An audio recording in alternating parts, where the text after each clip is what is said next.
آه نعمل ستوريز عن أبو العبابيد. أحكي لكم قصة كده كانت مضحكة شوية في شركة من الشركات اللي أنا اشتغلت فيها.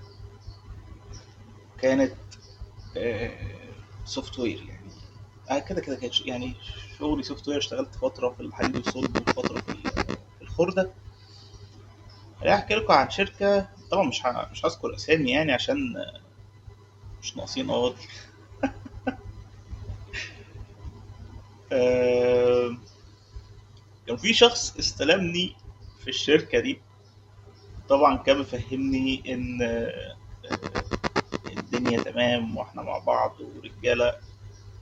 كنت صغير لسه ساعتها، يعني صغير سنا برضه، صغير خبره في الشغل مع الناس، خصوصا الغير متشبعين اللي عندهم نقص يعني. آه،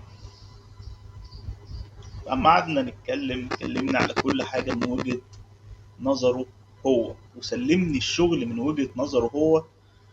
وكان الشيرمان قايل لي ان هو ده اللي هيسلمك، ان هو ده اللي هيتعامل معاك يعني. فخلاص انا اخدت الجزئيه دي وابتديت اشتغل عليها نظبطها. فده اللي انا كنت معتمد عليه يعني. فخلاص تمام، انا مش متضرر من حاجه يعني. ف اكتشفت بعد ما ابتديت المشروع وخلصت تقريبا من اللي انا كنت فاكره 50 أو 60% إن لأ يا حبيبي، مين قال لك تعمل كده؟ لو مين قال لك تعمل كده؟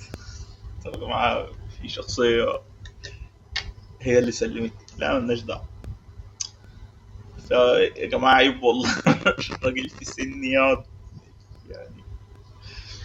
قال لك لا. فمن ساعتها ابتديت إن أنا آخد حذري منه. وقعدت تقريبا 7 أو 8 شهور شغال في بروجكت تاني خالص. كنت مستلمه شبه خرابة تقريبا. وعملت لانش ل 3 مديول، هو كان اي ار بي سيستم. عملت لانش ل 3 مديول. يوم اللانش، اليوم بتاع اللانش، انا اتشلت من المشروع. والشيرمان جابه هو الكبير وبتاع، وهو راح يحتفل واقف في الصور كلها كان هو اللي قوم المشروع فروم اي تو زد. كان ايه سبب ان انا اتشلت من المشروع؟ انا لحد النهارده ما اعرفش.